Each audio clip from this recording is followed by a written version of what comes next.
Hello, everyone. Let me know if you have my audio so we could get started. Hi, Rasam, Susanna John, Music Guy John, Armin John. Hey, guys. Hi, Rasam. I see Music Guy. I see Susanna. We have a whole bunch of Patreon questions, which I'm going to respond to first before we get to the live chat question. I do want to let you guys know that I have a Patreon-only stream coming up soon. Before I get to the Q&A, let me just show you. I already made a cover for it. Let me see if it shows up. Right. So, yeah, it's going to be called Muslim YouTuber Civil War. So I'm going to go over the recent drama that just happened between some disagreements over the Ali Daba and Apostate Prophet debate and some fights and drama that happened between a whole bunch of the Dabo community. So I'm going to review that with you guys. But this one is going to be a patron-only stream. I'm going to post for patrons. They're going to see the link being posted shortly after the stream. I'm going to post it on Patreon. For people who are not patrons, I'm going to link to it on the community tab of this YouTube channel. However, it will be, you would have to be a patron to be able to access it, right? Anyways. Oh, put my name in English. Okay. Let me fix that.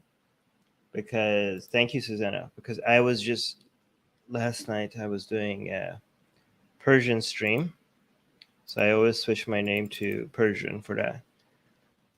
I have to fix this. There we go. Cool. Thank you, Susanna. All right. So cool. Let me go to our Patreon questions. And guys, while we're doing, I don't know, Susanna. No, I think that's too much to ask. I was going to ask Susanna to keep starring the live chat questions as they come in, but she would have to come on the stream for that to happen. So never mind. We'll stop sharing the screen and let's go to the first Patreon question. All right, first Patreon question is by Bulbul. Hold on just a second.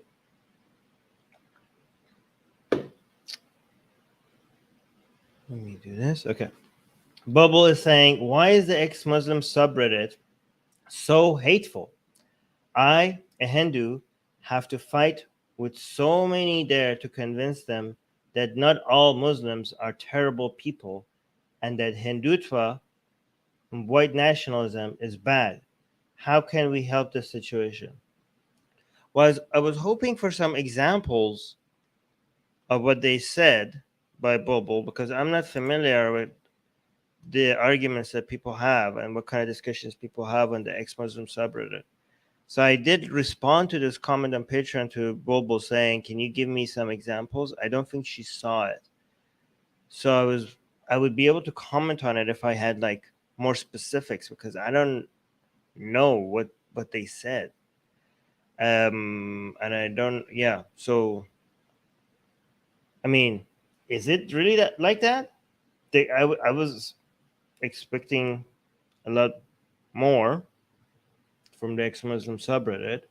Like, are they denying that white nationalism is a thing? Are they denying that Hindutva is like, I don't know, being oppressive to Muslims? Do they deny that?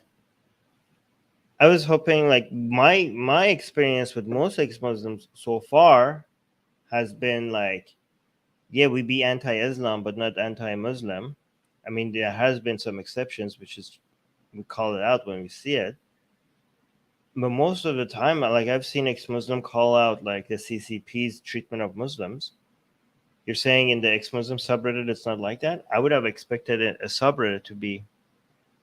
I mean, what is this? How can we help the situation? I guess like just being ex-Muslims that defends Muslims against oppression.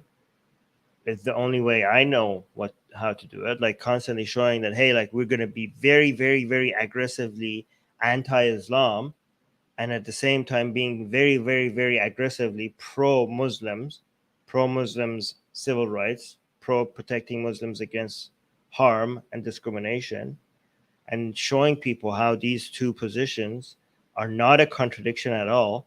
We don't apologize for being anti-Islam, and we don't hold back at all in defending Muslims. I just, the only solution I have is to lead by example. Has anybody else heard about this? The ex-Muslim subreddit being like that? Because I didn't know. Let me see if you. Oh my God. I don't even know if I could highlight this comment. So somebody in the live chat is saying, I hope my Muslim relatives will suffer for ruining my life, ruining my mind and life, but probably not, because there's no justice or karma. Okay, well that's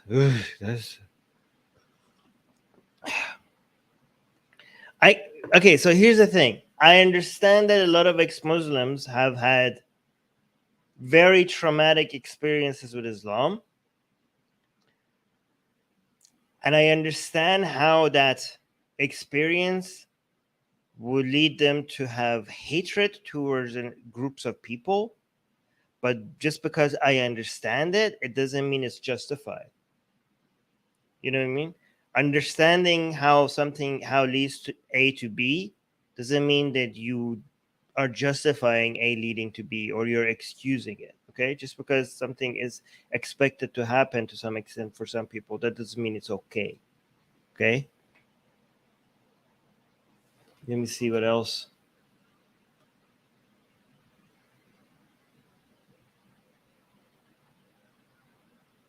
Okay, let me see. Somebody saying something not relevant. Okay, here. Music is saying, yes, that's usually the place where people are less censored online, so they let it out or attract a certain type of person. Okay, that's fine though, like on a subreddit, but do they get any pushback?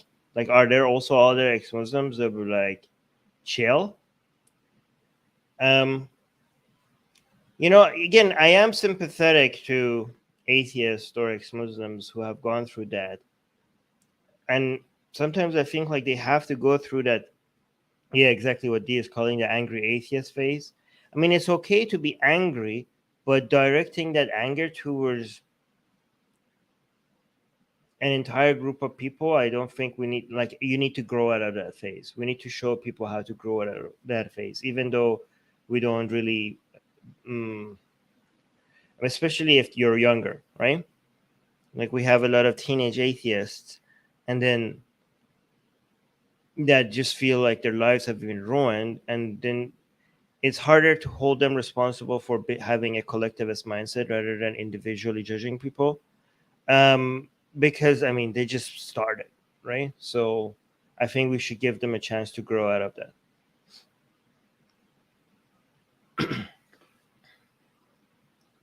Okay, I'm gonna star some great questions by Susanna. Yes. All right. Let me go to next patron question.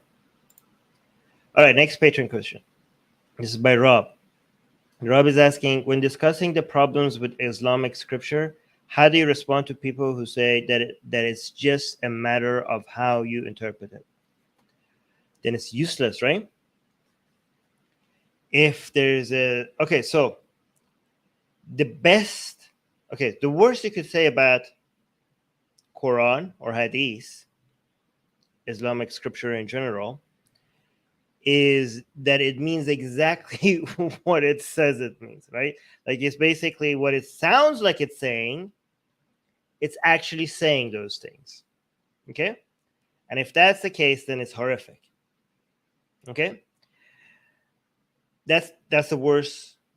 The worst you could say about it is that you have to take it seriously. You have to take it by its own words, right? It's just plainly saying in black and white to beat your wife, to take slaves in war, to kill apostates. And it just means what it sounds like, okay? And if that's the case, then holy crap, these books are violent and inhuman, right? The best you could say about it is that it doesn't actually mean the things that it seems like it means, right? That anybody could just take this text and just go with whatever they feel like. And like, hey, if it says beat your wife, it means like, I don't know, tickle her with a feather, okay? When you know, or just be even nicer to her. Oh, no, actually means walk towards her. Apparently, some people are translating as Rabahunna as walk towards her, as if that makes any sense. It doesn't make any grammatical sense. It doesn't make any logical sense. It doesn't make any sense given the like within the context of the verse, within the context of other hadiths. In from any perspective that you look at it, it doesn't make any sense. But hey, let's just, why not? Okay, it means like, it's not. Let's just go with like, somebody could read this as beat your wife, but you could also like say like, oh no, it means walk towards her. Okay, even though it makes absolutely no sense if you read it like that. But if you just want to go like willy nilly and like just like, hey, let's, everybody could just decide what this means on their own, and the underlying text make it as irrelevant as you could possibly make it, then the best thing you could say about it is that it's the most useless text in the world. If I write on this piece of paper an instruction, and I could have an interpretation, and you could have an interpretation, and every other person could have their own interpretation, then what's the point of the goddamn text? Is like, it's useless. Okay, so you're saying your defense of Islamic scripture is that it's not violent, that it's not anti-woman, that it's not anti-LGBT, that it's not anti-science, that it's not anti-skepticism, that is not anti-freedom. Your defense is that it's useless. It's nothing. It's just whatever you want it to mean.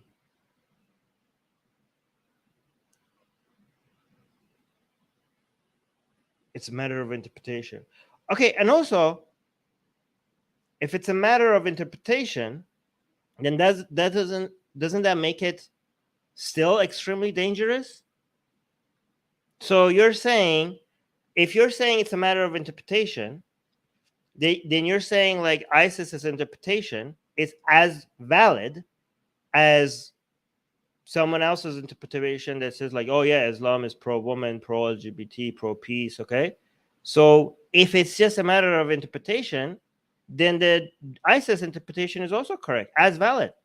So all of a sudden you have a text that is supposed to be a divine revelation of God, and it's a matter of interpretation. Well, then this is a very useful tool for destruction, because all of a sudden all sorts of interpretation will have the authority and the legitimacy of a revelation from God, from the creator of the universe himself. How is that not a dangerous weapon? Like, oh yeah, you could make of it as whatever you want. You could interpret it in any way you want, and then also put the backing of the creator of the universe being on your side because you interpreted it that way. So even in the most charitable way of looking at Islamic scripture is still extremely dangerous. It's either very useless or extremely dangerous. Like, still.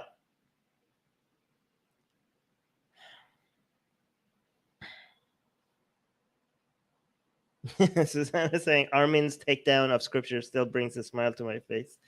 I'm glad you enjoyed it. Let me see if there's any other new chat. This is really difficult without Susanna here. Yeah, Dia saying, yes, the divine justification for anything. Exactly.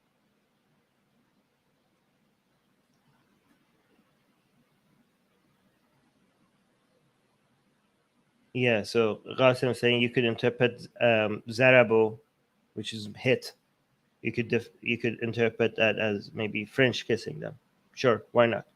Right? You could, if it's just a matter of interpretation, why not? How about if I interpret the Quranic verse that says beat your wife if they're disobedient, if everything else fails? I want to interpret that as have anal sex with them. Is that okay? I mean, that's an improvement, but I wonder what the Ummah is going to think about that. Like, if everybody could come up with their own interpretation, I'm just going to do that. I think that would be an improvement. Consensually, by the way. Consent. My version. I mean, consensually. Okay. Honestly, oh my god. Okay.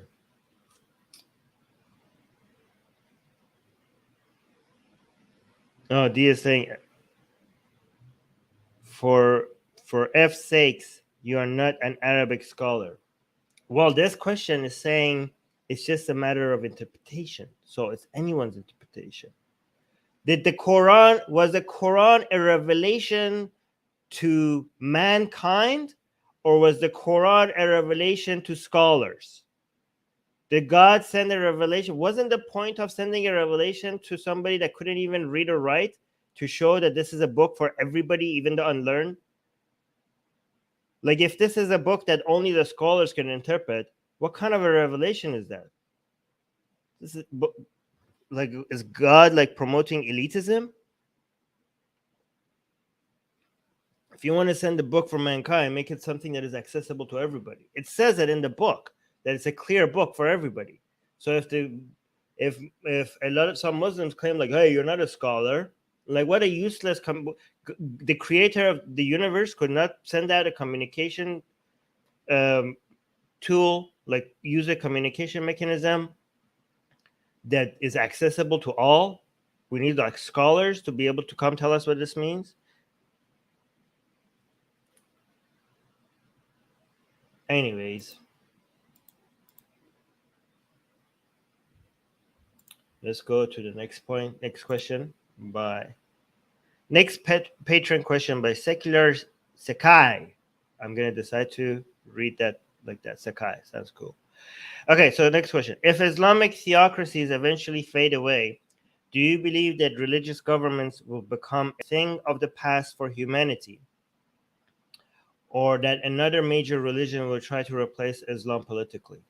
Well, Secular Sakai, I don't think that it's just that religious governments that will become a thing of the past. I think religion as a whole at some point will become a thing of the past. So it's not just like, yeah, and without religions, we're not going to have religious governments. So I know a lot of people say like, oh, that's ridiculous. We always had religion. We had religion for thousands of years. So how could we not have, given that we had religion for thousands of years, that means we're going to also have religions for indefinite forever. What kind of a dumb argument is that? Like, I keep hearing that. Like, how could you expect religion to go away? We always had religion for ever since we had civilization. We had religion, so therefore it's not going to go away. Okay, because we had it always, therefore we will always have it. It's like, how could we land on the moon? Ever since the beginning of civilization, man never went to the moon. Therefore, we will never be on the moon. What? Like, are you serious? Like, yeah, it was there for a long time, and there were things that continued for longer, and it eventually ended. Just because it was with us for a long time, that doesn't mean it will always be here with us. Okay? I don't know if people can appreciate how humans are not just increasing their access to information at an accelerated rate in the past 100 years, but eventually they will also increase and improve the processes at which they will analyze information. Okay, I don't know if you guys understand how fast things are changing. The past 100 years, in the way we have changed, the way we live, the things we know, has been more dramatic than the 5,000 years that have came before it. And that speed is also, that change is also accelerating, going to the future. Like we're going to see, so we saw in the past 100 years changes that we didn't see in 1,000 years before it or longer. And to see the same level of change that we saw in the past 100 years, we don't need to wait another 100 years. We need to wait another 10 years. And then after that, I don't know how this is going to, how we're going to keep up with this, because we might get to a point where you're going to see the same level of change that we saw in the past 100 years every year. The whole definition of what it means to be a human is going to be challenged very, very soon. Very, very soon, more earlier than a lot of people realize.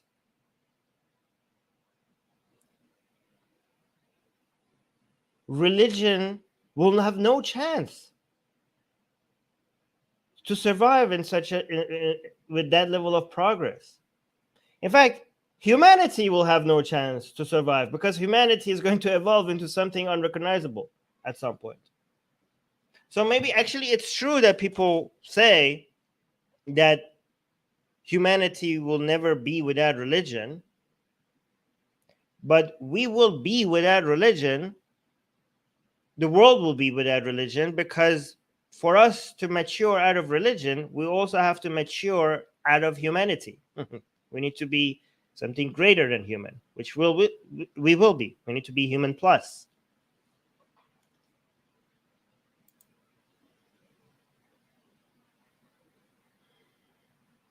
Paris saying, Armin, love the hairstyle. Oh, thank you. It seems like the less effort I make, the better it ends up being.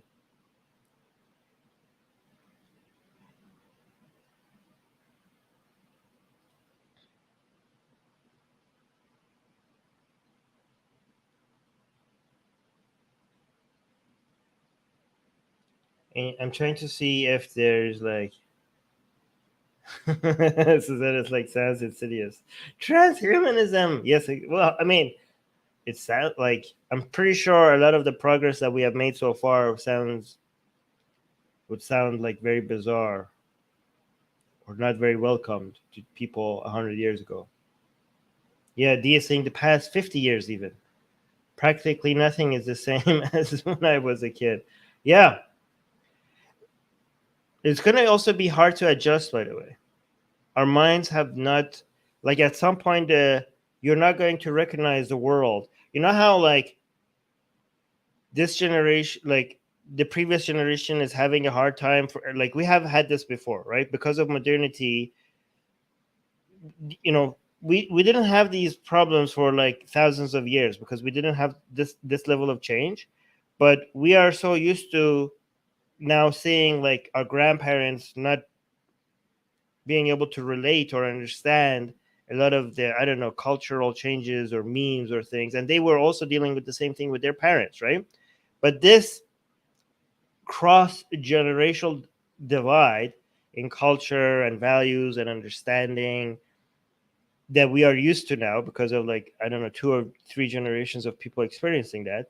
At some point, this confusion is going to happen to each individual because the world is going to be unrecognizable from what it was a year ago. At some point, that's how fast things are going to change, right? So things that took generations are going to take years.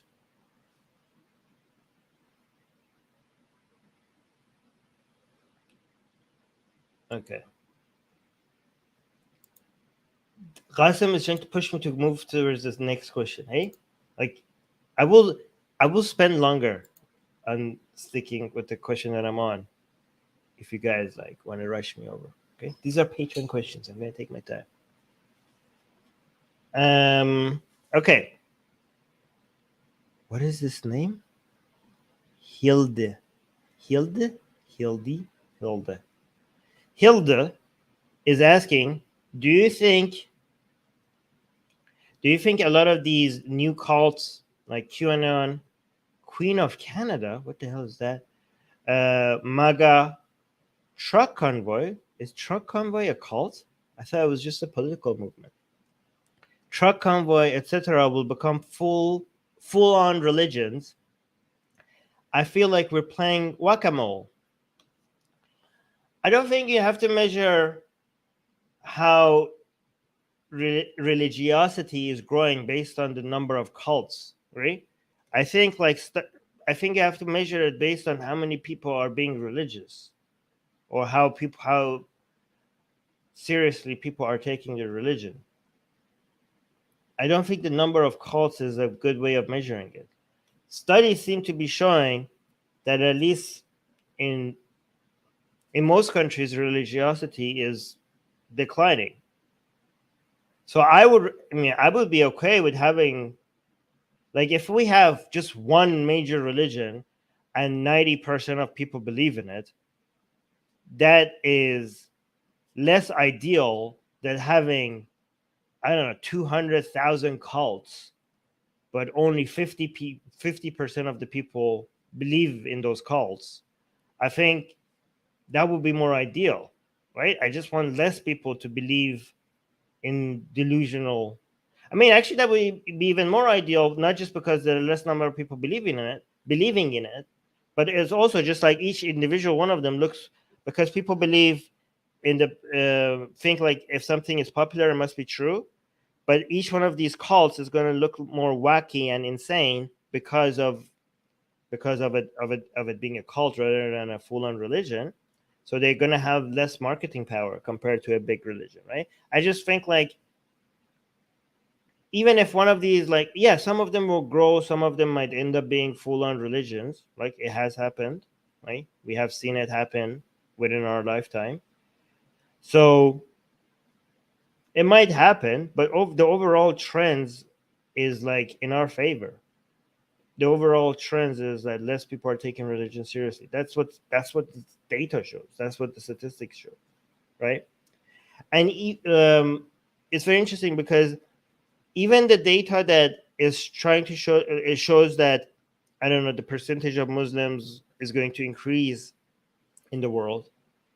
That is with the assumption that they're all just going to remain Muslim. Like, it's just like it's only calculating birth rates, um, and it's just going to assume that they're going to be either remain religious, or they're just going to take their religiosity as serious, right?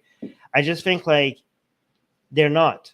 Like, everything shows that they're not going to do that, because that's a major assumption to make, especially given the amount of access and the amount of, I mean, the meme factories be running faster than ever in history, right?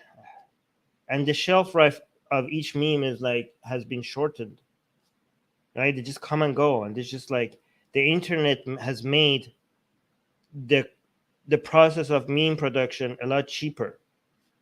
And that's why, like, Islam and Christianity as ancient memes have a lot more to compete with.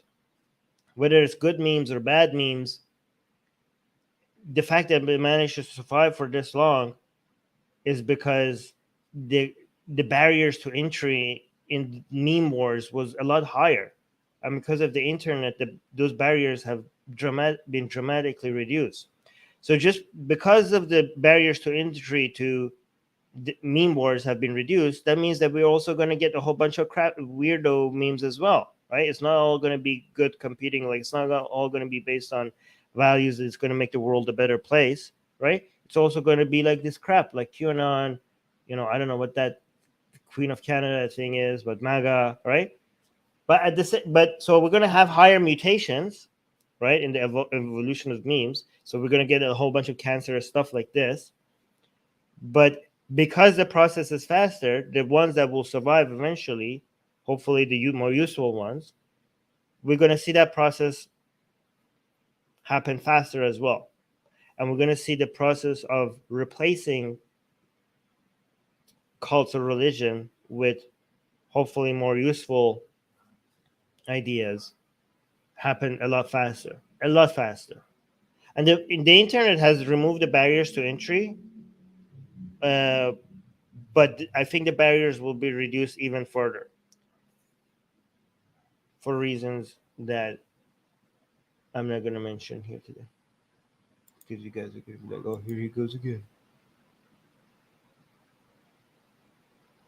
Okay, let me start this other question by Puya so I could get to it when we finish the Patreon questions.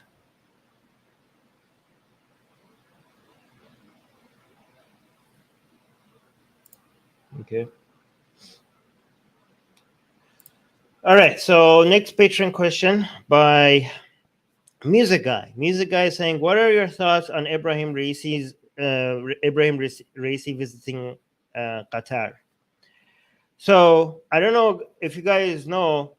So for people who don't know, Ibrahim Raisi is the president of Iran, and Qatar is one of the Gulf country. It is the Gulf country that is closest to the Islamic Republic of Iran. The other ones having more of a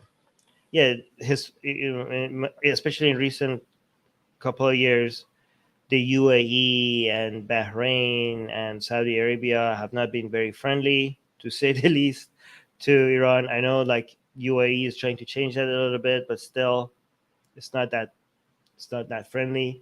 But Qatar is the one that has been the closest one to Iran, and they became even closer after Saudi Arabia and the other countries' blockade on Qatar. I don't know if you guys remember that. I don't know how aware you guys are of international events, okay? But basically, what happened, it was like Saudi Arabia and some other countries tried to put a blockade on Qatar, tried to isolate it, tried to crush its economy, tried to make it bend the knee for a list of reasons, including their closeness with the Islamic Republic of Iran. And Qatar did not bend the knee. And during that time, Iran, the Islamic Republic of Iran, came to the help of Qatar and provided a lot of assistance. And basically, that made Qatar and the Islamic Republic of Iran a lot closer together, right? And that has paid off a lot for the Islamic Republic of Iran, especially because Qatar is like becoming more and more effective at being the country where negotiations are done, right? I don't know, for example, if you guys remember during the whole Afghanistan falling to Taliban situation, and I mean for many years now, Qatar's involvement in negotiations with the Taliban was highlighted, even though that was going on for a couple of years. But Qatar is the place where these negotiations are happening, and Qatar is also right now behind the scene. For example, behind the scenes is involved in the nuclear negotiation talks, right, between um, the Islamic Republic of Iran and a whole bunch of other countries, mainly the United States, right? So they are assisting with that, and it's great for the Islamic Republic to have Qatar as a friendly ally, given that they are such a major player in negotiations, right? Um, Qatar really wants to be the country that has so much leverage on such a tiny country that is like pulling so much weight relative to how small it is on a global stage when it comes to international politics. And one way it does that it is by being a country that is the host of all these negotiations, right? So it uses that leverage as a way to uh, have so much more influence that you would expect from such a small country, right? Um, so that has been very effective, and so that was like a strategically effective thing that the Islamic Republic did in like supporting Qatar, because now they're like benefiting from that. However, now it's also a lot more strategic than it was before because of Ukraine. Do you guys? Okay, let me ask you guys in the live chat, see if anybody can get it. Guys, can you not bring up news from other things right now? We could get to other news at another time. Okay, we will cover those. Right now, let's focus on what we're talking about. Um, what do you guys think is the relation between the Ibrahim Raisi's visit to Qatar and what's happening right now in Ukraine? I want to see if anybody knows.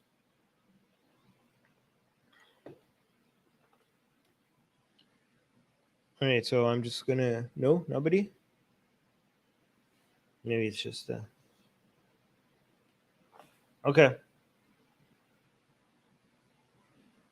All right, so no, 5 more seconds. Oh, there we go. There we go. No, yeah, Susanna, close, Susanna, but Qasim got it. It's about gas, okay? Because both Iran and Qatar have major access to gas fields, right? I think one of the world's largest gas field is kind of like cut in half between Qatar and Iran. And for example, and for example, United States and other countries have been trying to come to Qatar to provide Europe with liquid gas right now, so to reduce their short-term reduce their dependency on Russian gas, right? Because for people, I think a lot of you know that Putin uses Europe's dependency on its gas as a way to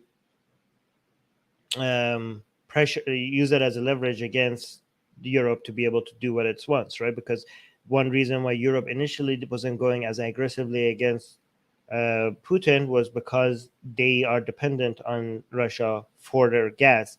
And this is, it's not an accident that Putin decided to do all of this at winter, where he thought that the dependency, Europe's dependency on its gas would be even higher, right? This is why Germany, which is the most dependent on Russia's gas, was like not falling in line with the rest of the West to pressure Russia. Now, finally, they like put like the Nord Stream gas pipe on like on a pause, because after the attack. But initially they were like, yeah, oh, no, please, no, we need this gas. But now finally they did it. But to be able to make Europe stronger against Russia, they need the help of a country like Qatar.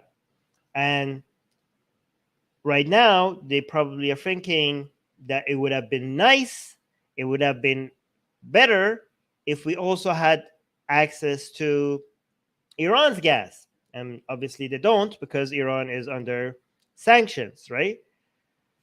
And Iran and Qatar together would have been considered a great replacement to Russia's gas right now, but they don't have access to Iran's gas, right? And this is why Qatar is also seeing this as a strategic move to be closer to Iran, especially when it comes to gas.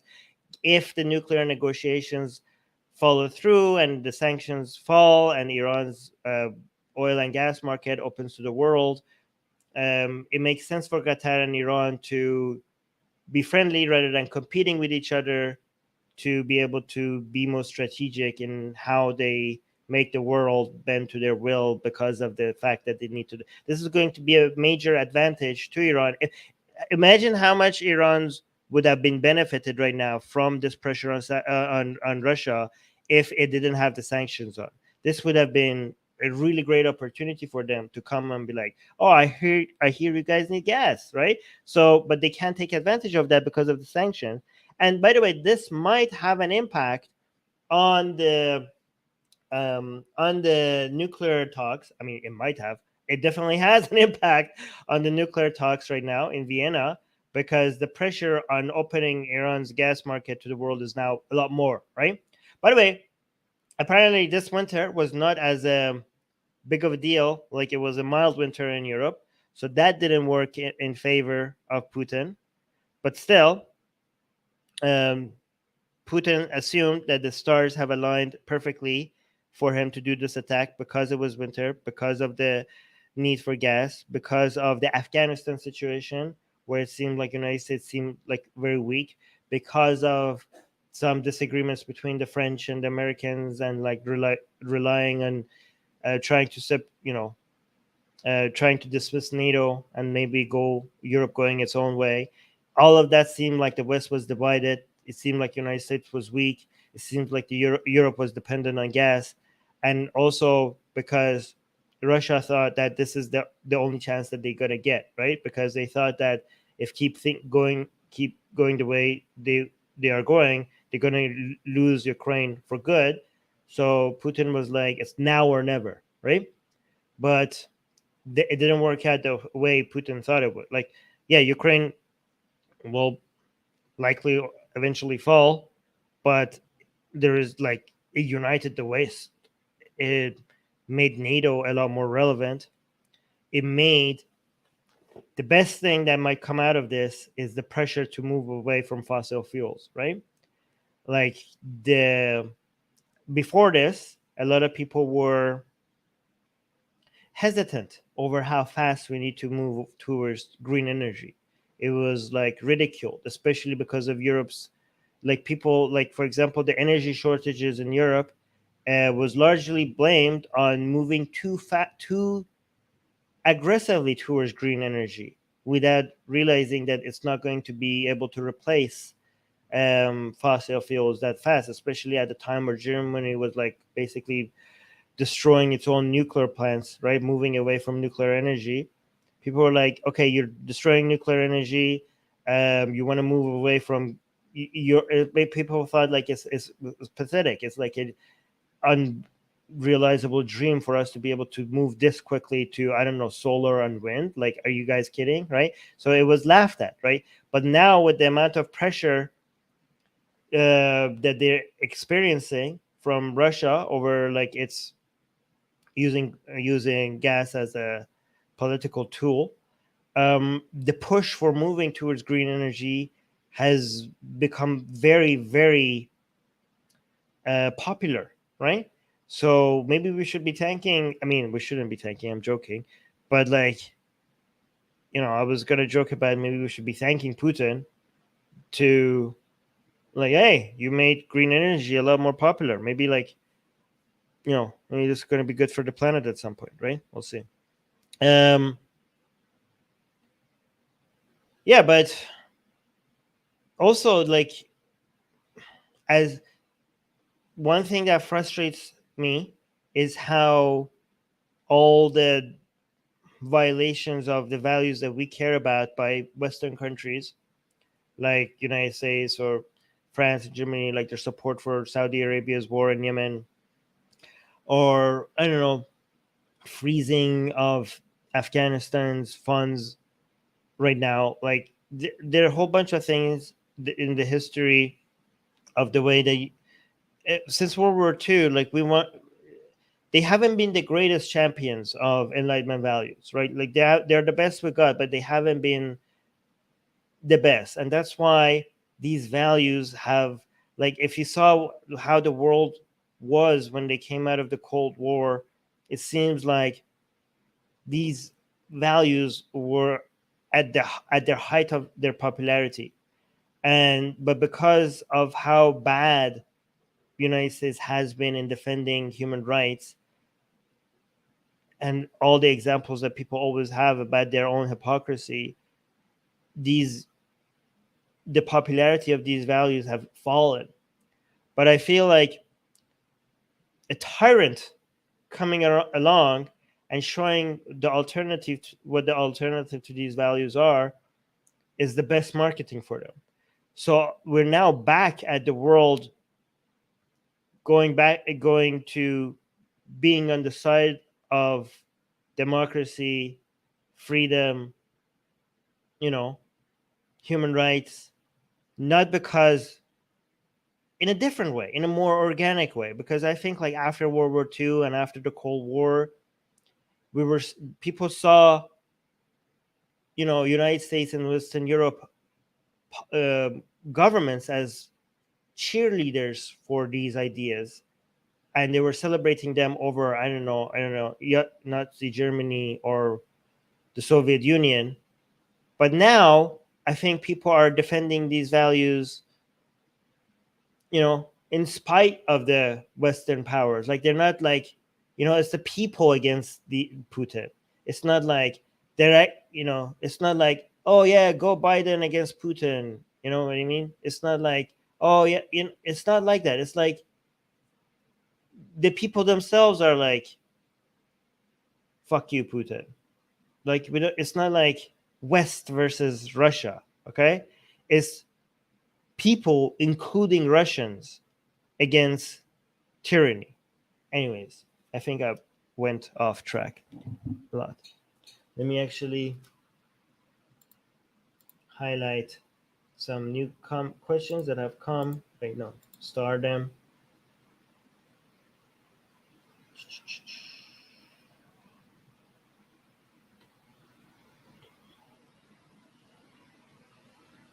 Okay. Next patron question. D is asking, what are your thoughts on room springa? Room springa. I don't know if I'm reading that right. Okay. Typically, so what is it? She explains. Typically, at age 16, Amish kids go outside the community to explore for 2 years. Upon return, if they decide to stay, they are baptized. If they choose the outside world, they are shunned and can never return. This is considered an act of love. Well, that doesn't sound very loving at all. They are shunned and never return. We love you. You disgust me. I'm telling you this because I love you. Yeah, that doesn't sound good at all. Like if anybody wants to twist this as a way like, oh, they're giving them a choice, that's great. I mean, relative to completely kidnapping them and not giving them any alternative, I guess okay, that's an improvement. But relative to what's supposed to be the case, this is horrible. First of all, like how if you're brainwashing somebody until age 16, I don't know how open they're going to be to the outside world. Like they're going to be like shocked. They're going to be the level of maybe they're not going to be familiar. They're going to feel like outsider. They're going to be like, I'm going to go back to what I know, right? So you could, I don't know. It's kind of like I could kidnap somebody at a very young age. Imagine if I kidnap like a little, and then like abuse them, but also brainwash them, and then be like, oh no, you're free. Go outside, and then you go outside and you're like, oh my, this world's that like I made it so that the whole world looks incredibly scary, right? But I could be like, I'm not taking this person hostage. Look, I'm letting her go outside. But then they go outside and they come back screaming in. I'm like, it's not a hostage. They're free to leave. But I have created the conditions that the world outside seems incredibly scary to them. So technically they're a hostage, even though they're physically they're able to leave. Emotionally, I don't know if they're able to leave, right? So these are invisible chains. Okay, these are invisible chains, right? Just meant to give an illusion of freedom, but it's not actually freedom. And also, like in case somebody leaves, like the amount of I suspect that the shunning. So let's say like out of like a whole bunch of them, one of them decides to leave. I don't know what the percentages are, right? The shunning and the hatred is is meant to it's a part of the brainwashing of the others, right? Like your brother left. Oh, this this. I don't know what the vocabulary is for among Amish people for shunning people, right? But imagine if your bigger brother left and not coming back. The way your family speaks about that event and the betrayal and the backstabbing that they feel, you're gonna be like, oh my god, my parents have been abused by my brother who have left. I will never do that to my parents, right? So the shunning is also part of that. You're gonna feel guilty for doing the same thing. So I think the shunning is part of the brainwashing of whoever is left. Oh, so D is saying they proudly say that 90% decide to stay. I mean, think about the emotional trauma. Like, imagine if you're a little kid and your big brother has left, and you watch your parents talk about the disgrace, the betrayal. You know, you're gonna grow up thinking like, I don't want to do that, right? Like, obviously, that's like emotional abuse of children. Okay, I'm surprised it's 90%. Like, they're proud that it's 90%. That like with the amount of brainwashing and the bubble that the Amish community grew up in, I'm surprised that they managed 10% leave. I honestly thought it's like, I don't know, 1 or 2%. How could you be proud of that? You raise your community in a bubble and you still have like 10% leaving. Shows, oh yeah. So that's okay.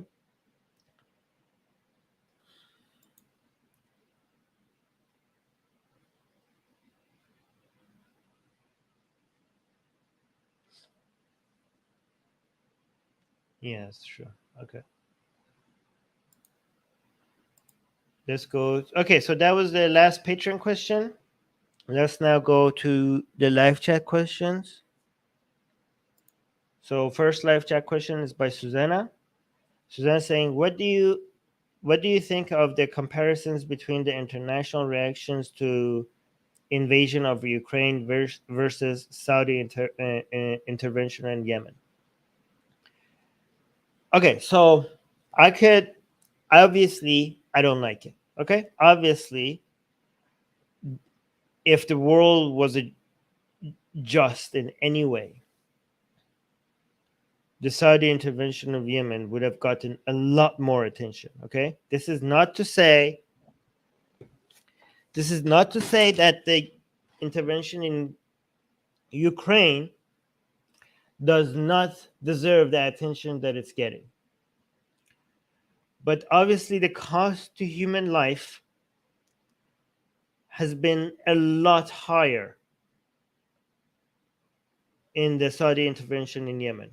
So much higher. So the world's reaction has not at all been proportional. And if I want it to be proportional, just make be clear, it's not by reducing the reaction to Ukraine, it's by increasing the reaction to Saudi intervention in Yemen. Let's be clear, Saudi US intervention in Yemen. Okay? And if I say, again, I have to be very careful how I phrase this because people are dumb. People are dumb. If I say, well, I understand why the intervention in Yemen has gotten a lot less attention, it doesn't mean that it's justified. And it doesn't mean that I'm excusing it. Please, please, please. I'm going to maybe give you some reasons why the Yemen intervention gets a lot less attention. But again, these are not excuses. These are just understanding why things happen. Like if I say, I understand why a country like, I don't know, Syria, given these events, will have a problem with radicalism. And I see why, like, I don't know, ISIS is growing in these parts of Iraq, why ISIS was popular. If I say what I see why ISIS was popular in these parts of Iraq, I'm not saying like I'm pro. I'm not okay. I'm not going to say that word. YouTube might be crazy. I'm not saying I'm defending it. I'm just saying I understand how this happens. Okay, so in the same way, I understand why the Yemen situation gets less attention, partly because anything around the Middle East, if there's war happening there, is part of the expectation of the nature of things in the Middle East. People didn't expect anything different, right? So they were like, yeah, war in the Middle East, of course. But people's understanding is that Europe is supposed to be a peaceful place. Europe has moved past these conflicts, this level of conflict. So it's not expected. So they're going to have a bigger reaction to it. Another reason is racism, to be honest. Maybe, and again, this is not to racism that people are not aware of. Okay, so I don't want to I don't want to accuse people of explicit forms of racism. These are racism where people are not aware of it. So it's like I don't want to make them feel, explicit racism. If you're aware, if you're being explicitly racist, I'm more happy to make you feel guilty. But if you are being racist without being aware of it, I'm not like really that the degree of condemnation is like a lot less, right? Because you're not aware of it, right? But people, when you see people being bombed while and they look like you, or you're gonna actually not even look like you when you look white, because I want to say when they look like you, you're going to have a bigger reaction. But to be honest, even the Arab world or the African world or like the Middle East or the Far East, they will have a bigger reaction when they see white people being bombed compared to everyone else being bombed. Like it's not like the Arab world, for example, is going to be like, oh yeah, we're going to pay attention more into what's happening in Yemen because they Arab and we be Arab. No, the Arab world will also pay more attention when white people are being bombed. You know, the Africa will also pay more attention when white people are being bombed. When they see like isn't well, like you're getting, the non-white treatment. You know what I mean? Like it doesn't look, it looks something more significant. Okay, so this is racism. However, again, I'm not saying that we shouldn't pay attention. I'm not saying that, oh, Ukrainian people, like I hope you're not dumb enough to think that I'm saying that the Ukrainian people do not deserve the attention that they are getting because they're white. Like I'm not saying that. That would be racist. Okay. I'm just saying that other people who are also get attacked like this, they also deserve attention like this. Okay. I feel like somebody's going to take this and say, I hope I provided enough context for people to not misinterpret what I'm saying. Let me see if anybody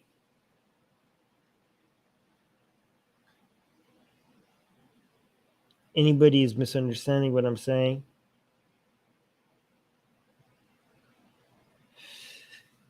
Yeah, I hope not. Yeah, but what else could explain it? Okay, so these are the two unjustified reasons. Let me give you a more charitable reason as well. Maybe a more justifiable one. Okay? For you to be more worried about something like this happening closer to borders of Western European countries. It's justifiable reasons to be more alarmed. Okay? So I give you some unjustifiable reasons, right? One justifiable reason might be, I'm not sure if it is, I'm just like putting it out there, is that given that we expect Western Europe or North America to maintain some level of peace and stability, and these countries around this region be because of their own stability are used as a way, as a platform, as a place, as a launching ground to provide support and stability to other places. I mean, that's a goal. I'm not saying it always works out like that, but that's what the goal is, right?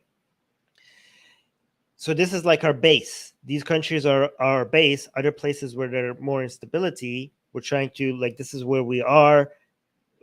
This is like our home base to go to, and we like use these countries as a way to like provide some level of, I don't know, a role model, a map, support, encouragement, marketing of ideas that make the rest of the world a better place. So if this base is all of a sudden under attack, then what hope is there for the rest of the world? You understand what I'm saying? So, for example, I don't know, like, no, that I don't want to come up with examples that might seem like I'm, devaluing these other countries, right? I'm just saying, like, these were the countries that are supposed to be the hope of the world, to be what other countries can aspire to becoming. So if all of a sudden we have instability over there, what does that say about the rest of the planet? So that might be one way of one justifiable way to be more alarmed for conflict getting too close to Western European countries. So I gave you two unjustifiable reasons and one justified reason, so I think that's good.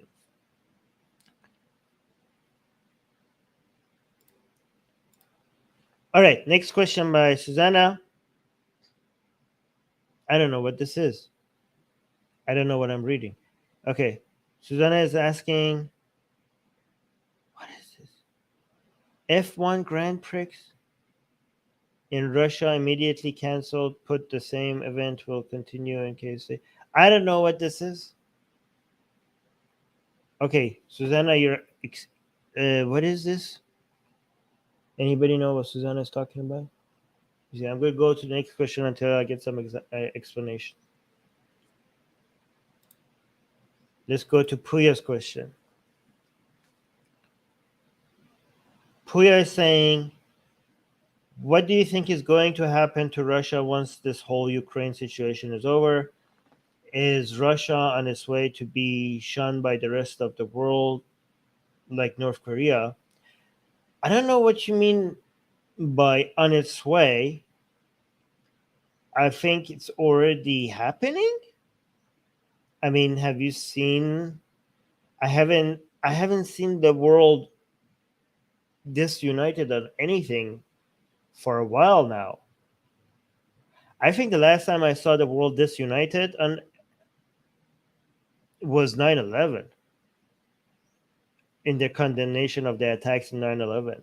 Like I haven't seen anything like this. The world coming together against Putin. Like it's incredible. So it's already happening. The shunning of. Oh, let me just correct this. It's not Russia who's being should be shunned. It's Putin who's being shunned. In fact, guys, I want every single one of you to be one of those people that constantly goes around and remind people that we are anti-Putin, not anti-Russia. Okay, I want people to keep highlighting how the Russians who are like protesting and in the streets and like raising their voices against this war. Like I keep seeing like pictures of people who are like Russians who are holding signs. They're saying, "I'm Russian. I am ashamed." I like, dude, like somebody needs to walk. I mean, walk to any Russian who's saying that they're ashamed, that they're feeling shame, that they should not feel any shame. In fact, they should be proud the fact that they're on the right side. Every Russian who's standing up against Putin or speaking like, you have no reason to be ashamed. God damn it. You are taking a stand. You should feel nothing but proud. You tell them that they should feel nothing but pride. Okay, so this is not anti. Like guys, I've seen like people like saying that, oh, we're gonna not buy, we're gonna stop serving Russian vodka. What the hell? What does their vodka company got to do with this? In fact, anything you should like support Russians right now more than ever before. You know what big of a price Russians are gonna pay for Putin's mistakes?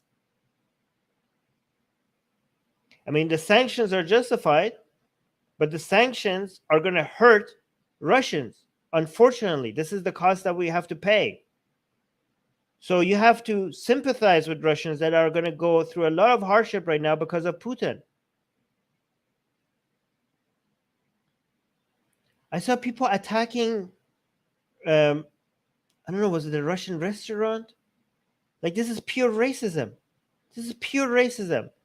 Please let Russians know that they have that we are supporting them at this time. Like we are with them. We're on their side. This is not the world against Russia. This is the world against Putin. And the world includes Russians.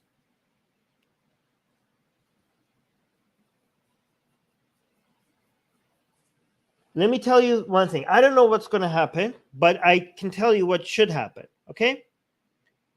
And one reason why we're here is because what I'm telling you did not happen. Okay. The world reacted to Germany properly after World War II, but not so much after World War I. The level of humiliation and the way that the German people were made to suffer after World War I is partly why we had a World War II. right?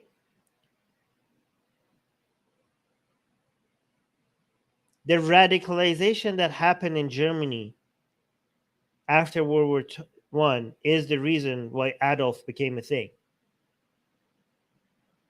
But look how the world treated Germany after World War II. They lifted Germany up.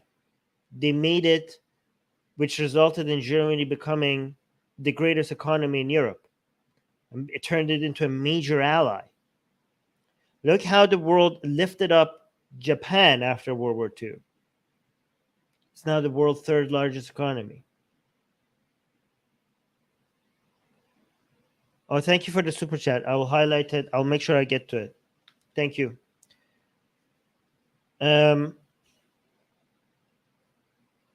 But look, after the fall of the Soviet Union, so in a similar way, after the fall of the Soviet Union, the West had a chance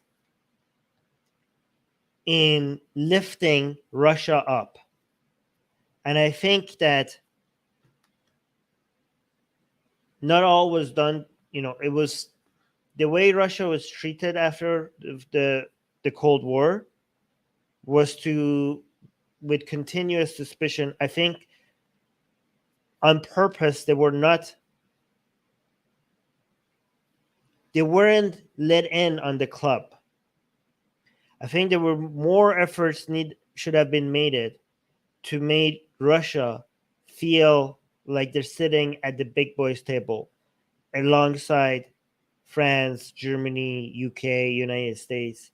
And I think there was a level of suspicion that made it so that that didn't happen. And that was a major lost opportunity, because after the Cold War, the Russian people were ready to take that all in.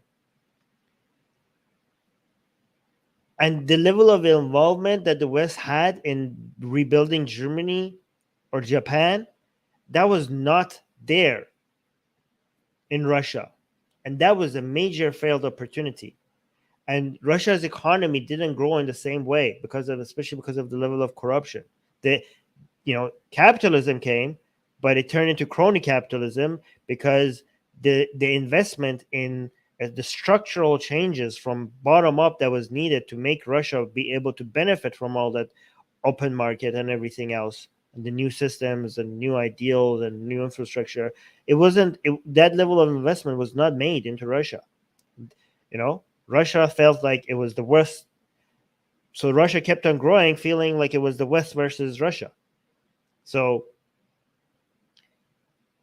if Russia falls again because of all of this, and if maybe at an era post Putin, I hope we could redo this. I hope we could invest in Russia. Okay, I hope the doors are made open to the Russian people, and I hope that investment, like if this crushes Russia, okay, I think it's the responsibility of Western countries to then go and start and redo this, just like they made a mistake after World War One, and they did it properly after World War Two. I think they made a mistake after the Cold War, and after the second Cold War, which is right now happening with Putin. I think there needs to be a attempt made to lift Russia up, and I think every single taxpayer in these Western countries should go along with this, right? You shouldn't, just your role as an individual is to fight any form of xenophobia against Russian people if you notice it. So that's what I encourage you to do. Let me see. Let me see what new comments. Okay, so this was a super chat. I'm going to start that. I'm going to start this.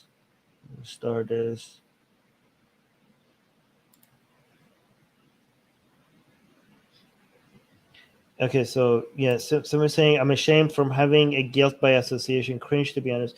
Yeah, I mean, it's cringe, but don't tell them that they're being cringy, okay? Tell them, lift them up. Don't even hit them even harder. Okay, if they're feeling shame, don't be like, oh, cringe. Just tell them, like, no, you're on the right side of the history. Be proud, right? So that's what you should tell them. Okay, so yeah, Puya agrees with me. Okay, so Susanna is clarifying what she meant. Let me see. So Susanna is saying it was an example of differential treatment of Russia versus KSA. Car race was canceled in Russia. Same race will continue. Oh, so okay. So how did you assume that I know anything about car races? So yeah, I don't know what these things are. Okay, so this is a car race in Russia was immediately canceled, but the same event will continue in Saudi Arabia. Okay, okay, okay. Um, so I get it now. Okay, yeah, it's more than that. It's like in for this KSA, it was like supported by United States. It's like funded, supported, like, and the USA was like directly involved in aiding Saudi Arabia in that human rights violation. So it's not just more like, or it's not just like, oh, we're not going to cancel events because of you bombing civilians in Yemen. Like, we're going to fuel your planes with like American planes while you go hover over Yemen and bomb children. Like, it's even worse than what you're even saying. Like, so yeah, guys, but we can condemn United States for supporting Saudi Arabia in their human rights violation, in their bombing of children, in their starving of children. Guys, in other wars, when children starve, it's collateral damage. In Saudi Arabia, when Saudi in Yemen, when Saudi Arabia forces children to starve, that's not because it's collateral damage. It was by design. That's how evil it has. Saudi Arabia has been in Yemen, and the United States has been directly involved in supporting that. Right. So when I support United States and Western European countries in their position against Putin, and people are like, "Oh, but Armin, United States also this and this and that."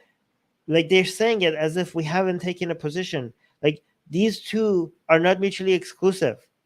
We could support like just we could support NATO in their position against Putin and all Western powers in their positions against Putin, while also condemning them for supporting the greatest humanitarian crisis of our time. We could hold these positions at the same time. We're not being hypocrites. In fact, we're being very consistent. We're humanists. We'll always take the side of humans.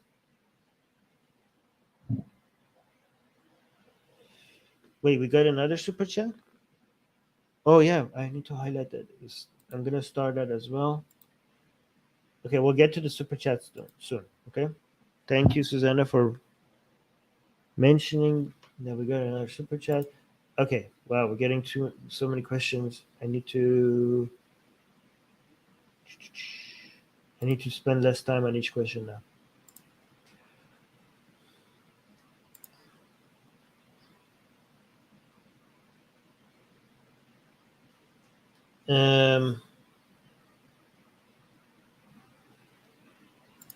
Okay, so Susanna is saying, what do you think of Turkey's reaction to Ukraine invasion? Example, implementing a block of Russian Navy in Black Sea.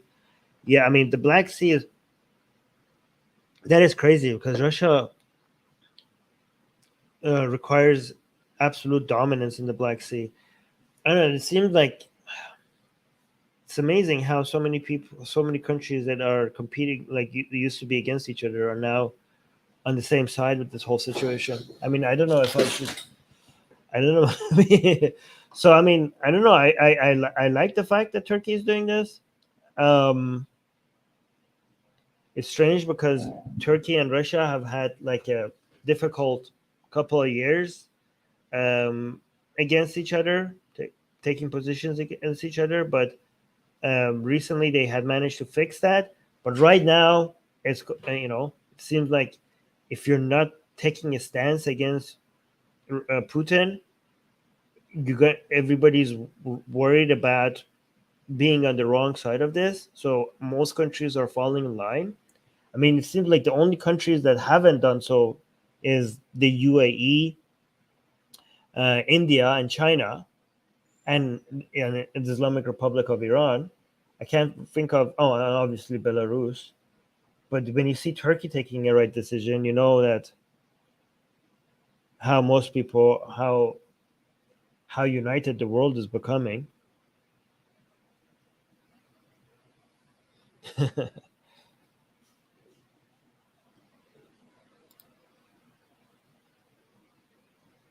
I don't know what this. Okay, so the oxymorons asked me a question, but let me actually look this up before I answer. I don't know what you're referring to. I want to make sure I'm not being trolled or anything. Oh, that you guys. Ooh, okay, okay. I mean, okay, what do you think? Okay, so I saw their logo. I realized what you're talking about. So saying the oxymoron is asking me, Armin, what do you think of Azov Battalion? Azov, am I pronouncing this right? Battalion. Basically, the Nazi militias in Ukraine. I mean, what do you think I think of them? Obviously, they're horrible, racist people. They're Nazis. What do you think of you? What do I, oxymoron? What do you think I think of Nazis?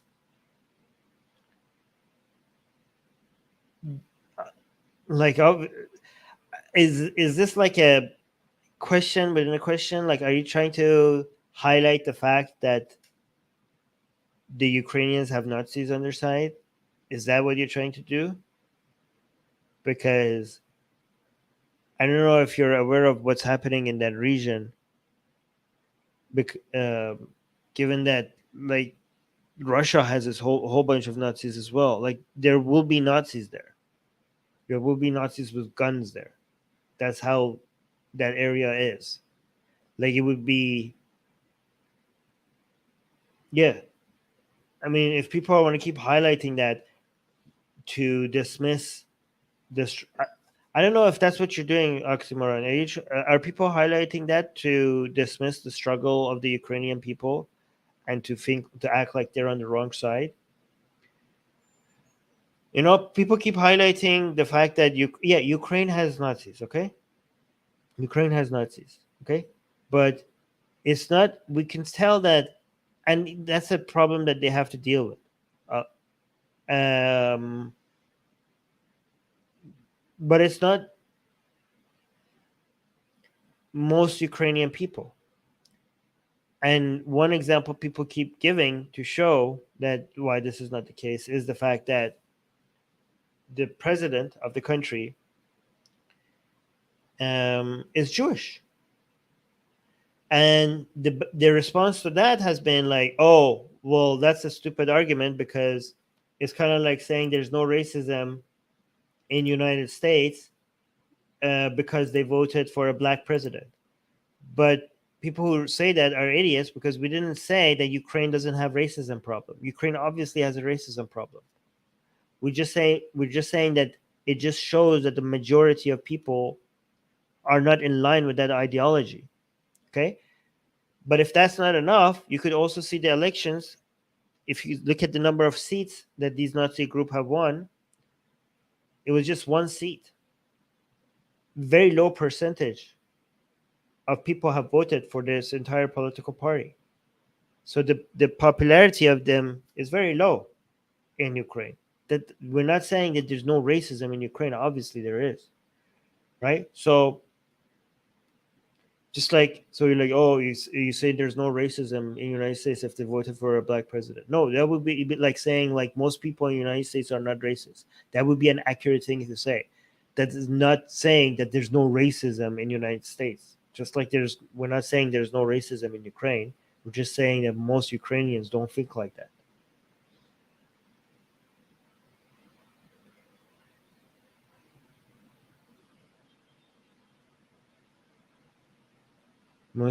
Yeah. So secular.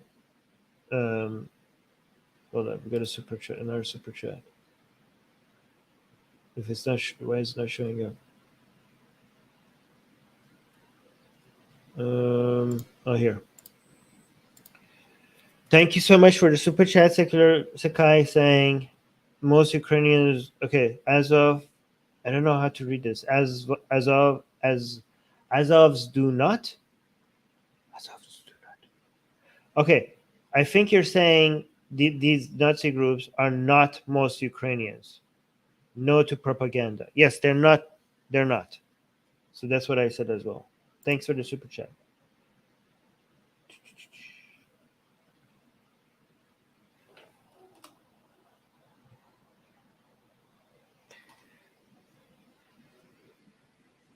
Oxymoron saying, yes, they have been integrated in the Ukrainian army.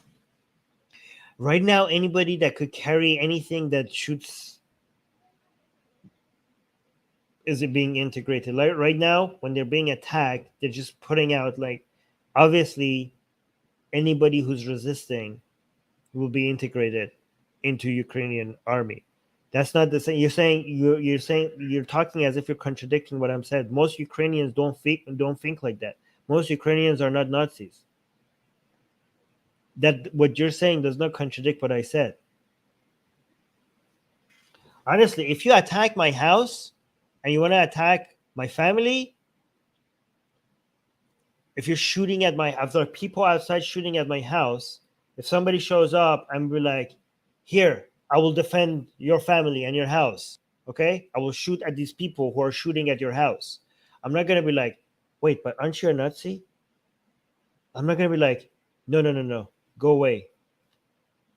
You're a Nazi, okay? I'm going to like, okay, here's a gun. Shoot at these people who are shooting at my house. That does not mean that I support their ideology.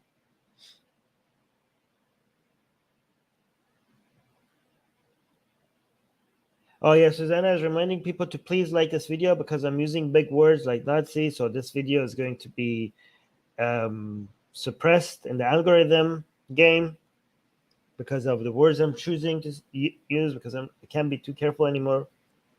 So please like the stream, like the video, so that it shows up higher on on people's feeds.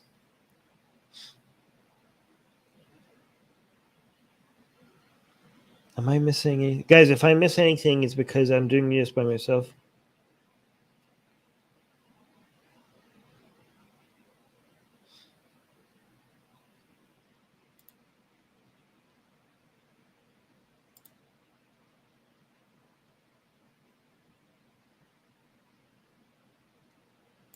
Susanna is saying San Francisco has gone full freedom fries. My local bar now serves Kiev mules, not Moscow mules. What? This is racism. This is anti-Russian racism. This is bullcrap. I saw in Canada people are calling the dish Putin, the famous Canadian dish. They're calling it something else.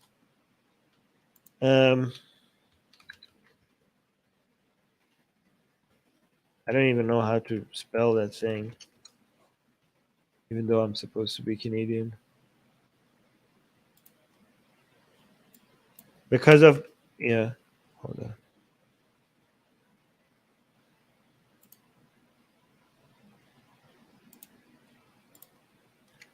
I don't know, they're renaming that.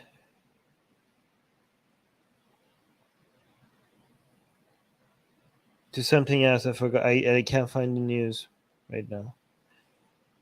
This is disgusting. This is disgusting behavior. You're being anti-Putin or you're being anti-Russian. This is being forced on the Russian people. Oh, you guys know how to spell it? Wow. Have you guys seen that news that they're calling it something else now because of what's happening in Russia?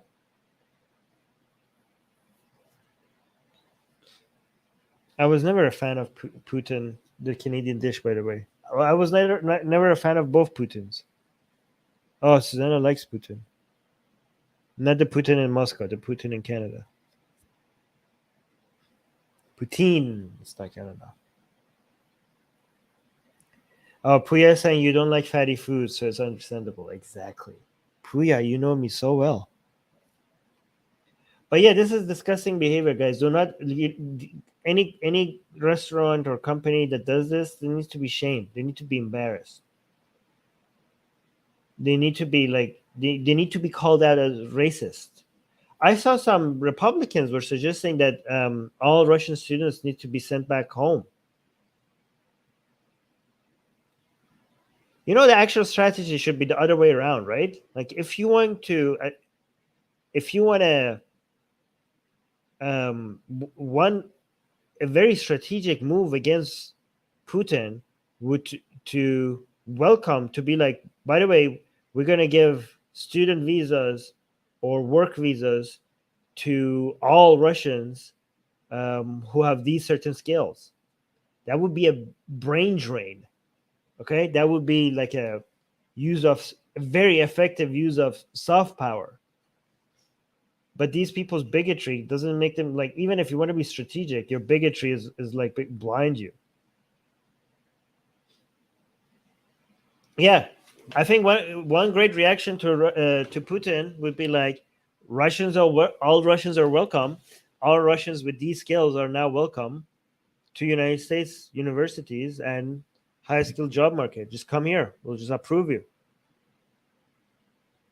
Let's see how you survive without your top skills.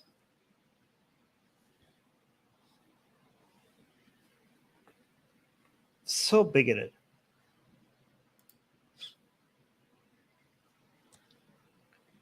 So Mustafa had a super chat. Thank you so much, Mustafa. Mustafa is saying some analysis say that the war could lead to a second Arab Spring due to the Middle East's dependency on Ukrainian wheat. What are your thoughts on that?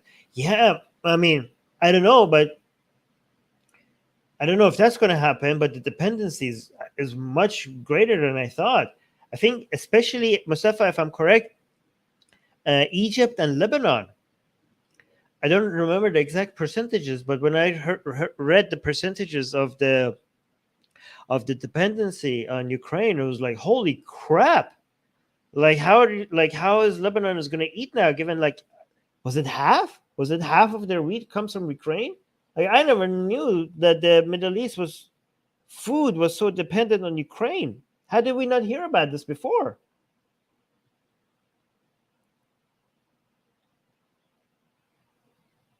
Yeah, Mustafa is saying I've seen up to 50%. That's what I heard as well. Like, that's insane. What are they going to do now? And yet a lot of people in these countries are supporting Putin. Well, how are you going to eat now?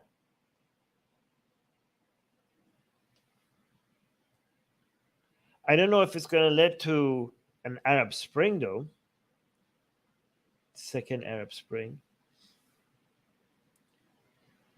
What it might actually lead to is for more countries, if Putin is not crushed, it's going to motivate more countries to start looking at each other's borders. They're like, you have a nice border over there. It would be a shame if somebody messes with it. Because this is going to embolden more countries. Unless Putin is made an example of. Son of Kemet is saying 80% of Egypt's wheat comes from Russia and Ukraine. Jesus Christ. Well, I mean, okay, so if it comes from Russia and Ukraine, wouldn't it, given the drop in the value of the currency of Ukraine, wouldn't that make the wheat cheaper to buy? Maybe in the short term, there's going to be some supply chain issues, but if they just wait it out just a little bit, doesn't mean that they have access to more wheat now, given that the currency price dropping means that it's now a lot more affordable. Isn't that how that works?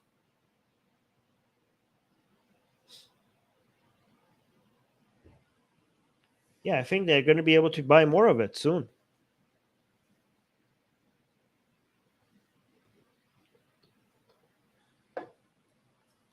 Let me see if anybody disagrees with this take.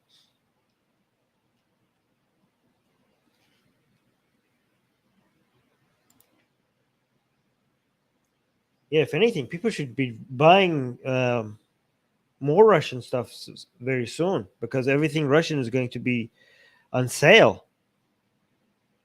Mustafa saying, sure, it's cheaper, but you need to make the effort to get it. The same reason why there's no huge mineral mines in Afghanistan. True. Yeah, so especially if Ukraine is moved out of the Swift code, how are you going to buy stuff from Russia? Jesus Christ. Yeah, how are you going to buy stuff from Russia? You're right, actually. It could become more expensive. It's going to be cheaper because of the currency price, but more expensive because of the difficulty of getting it. So it's going to, I don't know how, I'm not smart enough to be able to know how that's going to balance each other out.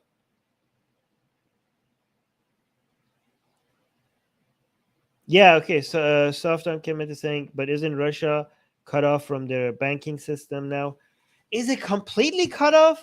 Because I thought it was for now just a couple of banks that have been cut off, Russian banks. Because if it's completely cut off, how is I know the United States and Europe is still buying Russian gas.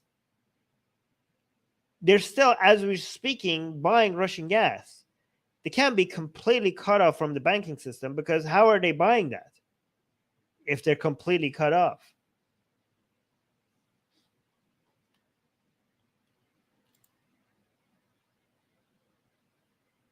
I thought like oh, this bank and this bank and this bank is now cut off. I thought that's how it's working for now. They're not giving Russia the Iran treatment yet, right?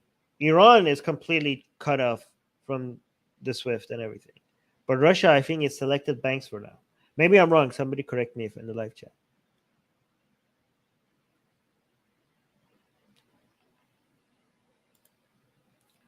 Muhammad Ahmed is asking, do you think that another war could start in Egypt, strike the Ethiopian dam as that represents an existential threat for them?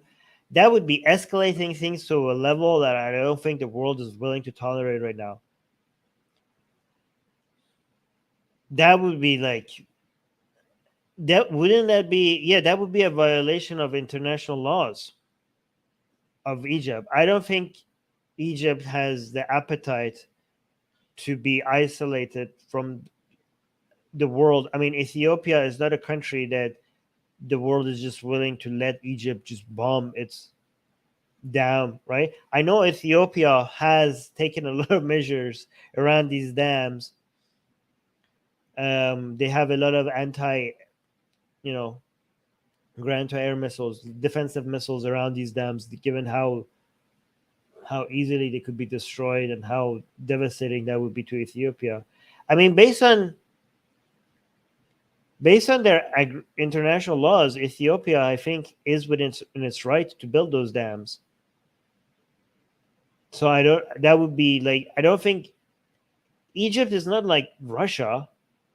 It doesn't have all the reserves and nukes to be like, oh yeah, I'm just gonna go willy nilly, violate international laws and just be able to like act like Putin to think like I could survive the condemnation of the international community for a couple of years. Also, Egypt is not like Saudi Arabia, where like the West is like drunk on its oil or anything like that. Like Saudi Arabia is like, yeah, I'm gonna keep like causing the greatest humanitarian crisis of all time, not of all time, of our time, and the world is not gonna do much against it. Well, because they like sucking on my teeth for oil, right? They need that. I don't think Egypt is in that position right now to do something like that.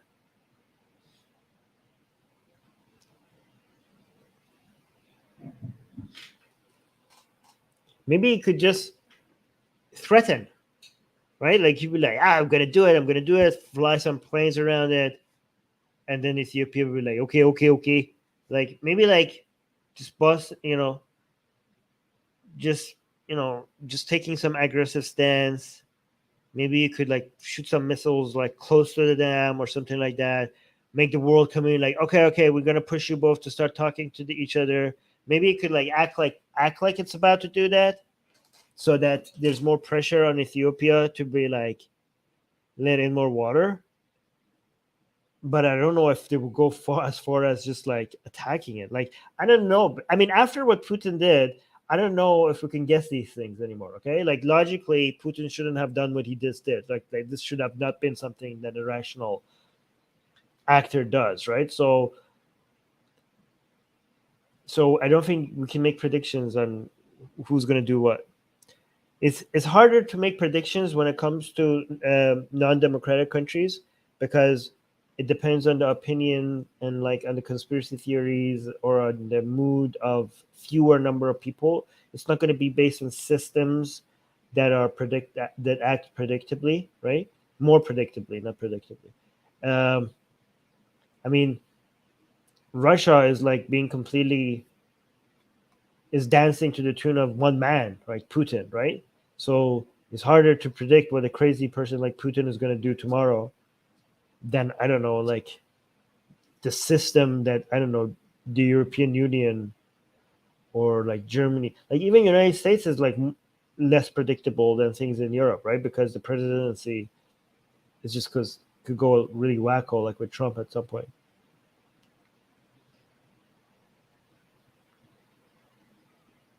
Oh, somebody, Mustafa saying, I can speak as a Sudanese person. Not likely, but some serious tensions already exist. Wow. So my analysis was pretty good. That's good. Good to know.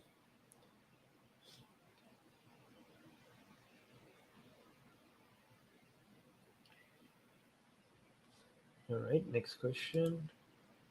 Oh, we already addressed this one. Next question. Next question is from D. They're saying, what do you think about Poland letting Ukrainians enter when they were close to Syrians, Afghans, etc.? All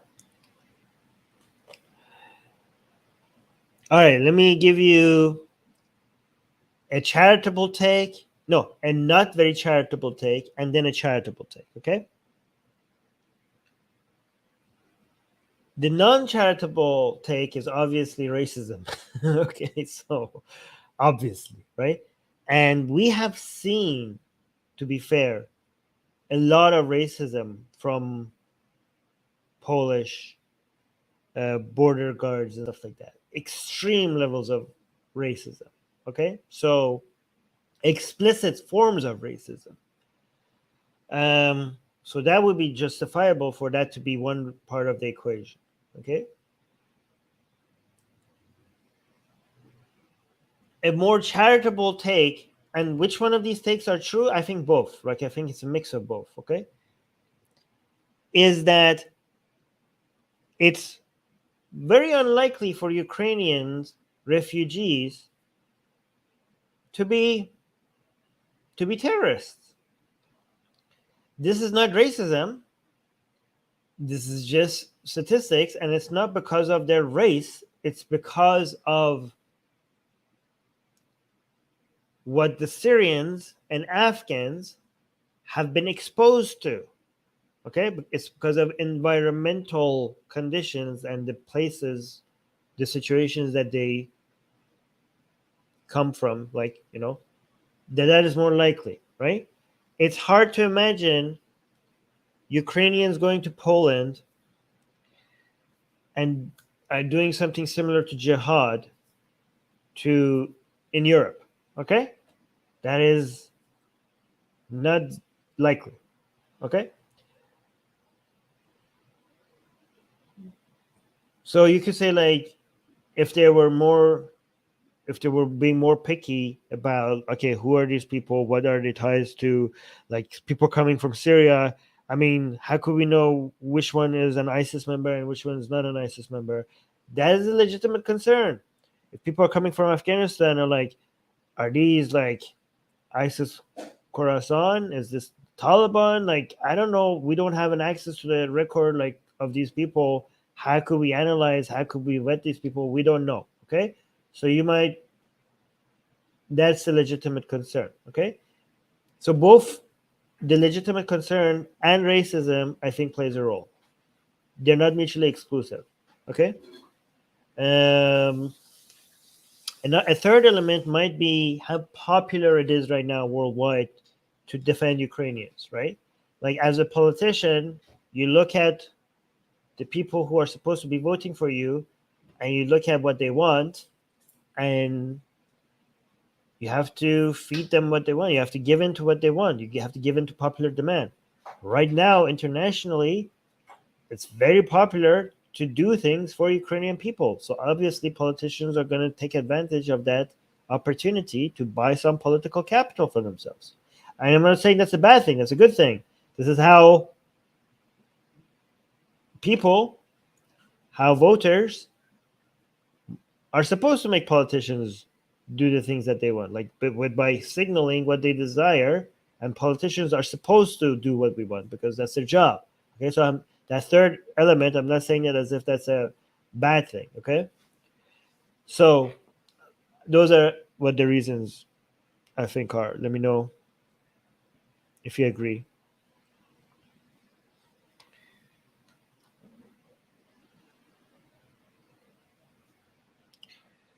All right. We just got another super chat.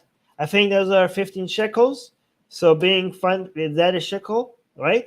15 shekels. So being funded by Zionists confirmed. We're proudly funded by Zionists. This channel is proudly being funded by Zionists. Thank you very much, Adam. And the super chat says you got another super chat. So it's like it's referring to itself, which is very meta.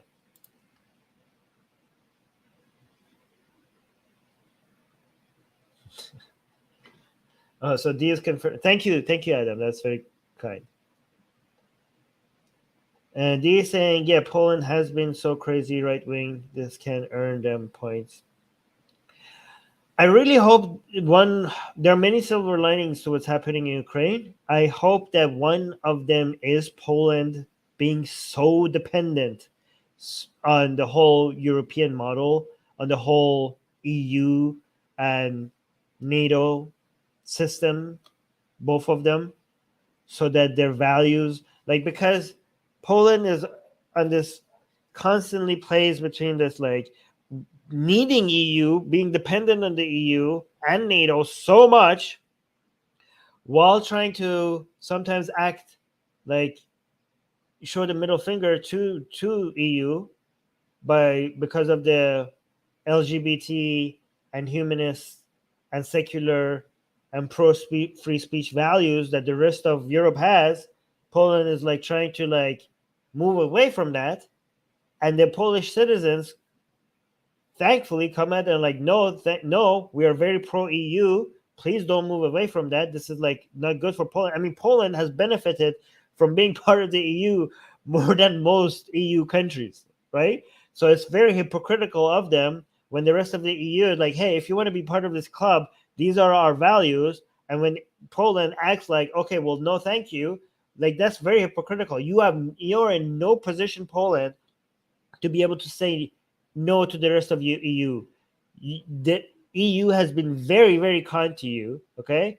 And all they want from you in return is to behave like a humanist, secular, modern country, okay? It's not too much to ask, given all the protection and all the economic benefits you get from being part of this club, okay? You will benefit from it, your citizens will benefit from it, and your citizens have shown how much they need this. And I hope all this Western unity right now pushes Poland more in the direction, more towards these other Western countries in the Europe, and for them to shut the hell up and fall in line when their homophobia and transphobia and religious bigotry is pointed out to them.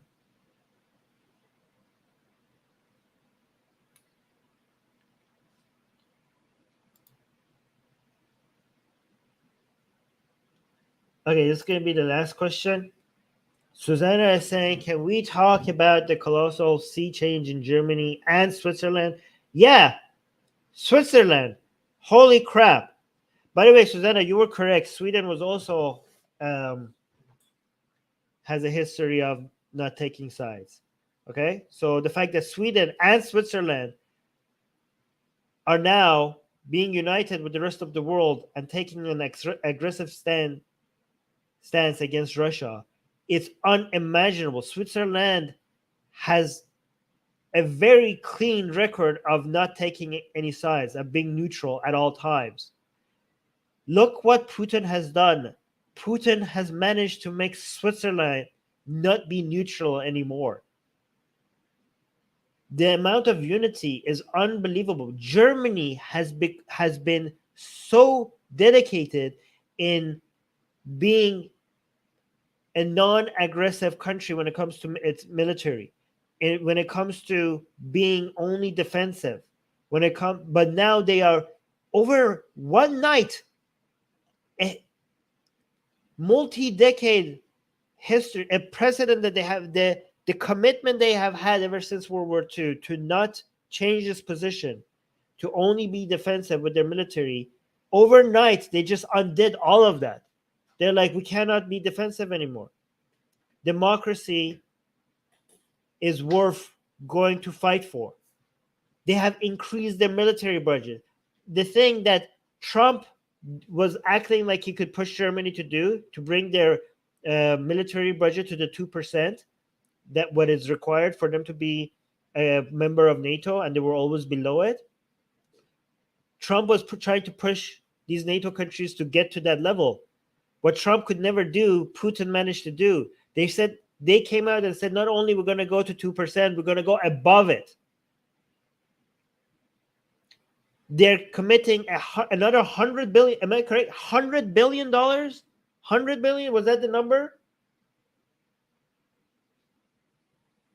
To their military budget. Like, this is every single Putin's nightmare, the things that he never imagined could happen, all the things that he was worried about, all the things that he was trying to avoid, he's now responsible for it happening. Like, I don't think Putin ever imagined Germany taking such an aggressive military stand. This is completely in contradiction to the entire philosophy of how Germany does defense ever since World War II.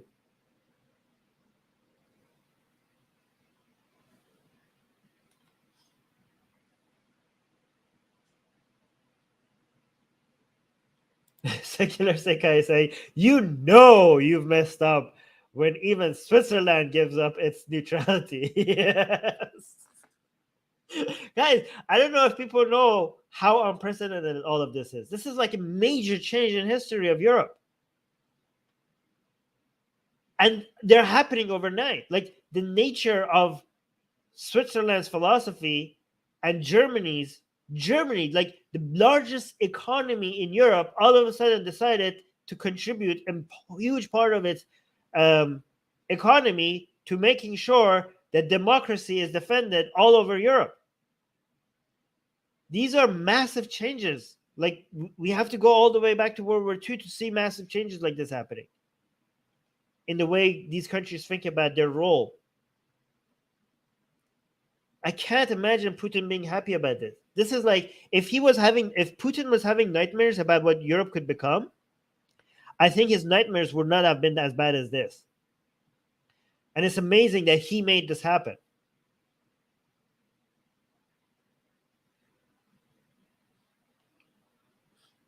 Anyways, I gotta go. Guys, make sure you like this video. Like.